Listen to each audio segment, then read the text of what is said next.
আসসালামু আলাইকুম। আজ আমরা জানব আল্লাহ তাআলার ক্ষমা সম্পর্কে। আল্লাহ তাআলা অসীম দয়ালু ও ক্ষমাশীল। তিনি কোরআনে বলেছেন, বলো হে আমার বান্দাগণ, যারা নিজেদের প্রতি সীমা লঙ্ঘন করেছ, তোমরা আল্লাহর রহমত থেকে নিরাশ হয়ো না। নিশ্চয়ই আল্লাহ সমস্ত গুনাহ ক্ষমা করে দেন। সূরা আজ-জুমার আয়াত 53। তবে আল্লাহর ক্ষমার বিষয়টি 3 ভাগে বিভক্ত। নাম্বার 1, ছোট গুনাহ। যদি কোনো ছোট গুনাহ করে, আল্লাহ তাআলা চাইলে তাকে ক্ষমা করে দেন।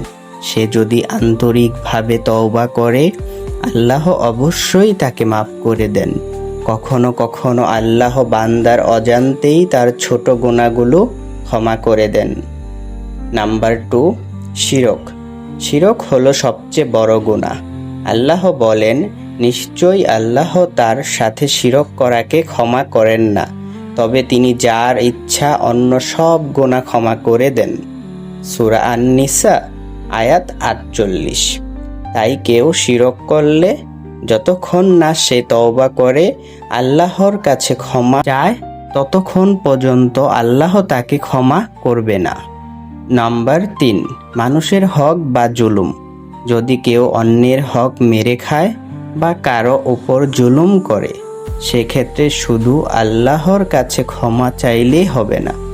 যে ব্যক্তির উপর জুলুম করেছে তার কাছে থেকেও ক্ষমা চাইতে হবে, অন্যথায় কিয়ামতের দিন আল্লাহ তার হক আদায় করে দিবেন। প্রিয় বন্ধুরা, আল্লাহ তাআলা আমাদের তওবাকারী বান্দাদেরকে ভালোবাসেন। তাই চলুন আজ থেকে ছোট বড় সব গুনাহ থেকে বাঁচার চেষ্টা করি, শিরক থেকে দূরে থাকি, আর কারো উপর জুলুম করলে তার কাছে ক্ষমা চাই। আল্লাহ যেন আমাদের সবাইকে মাফ করে দেন। আমিন।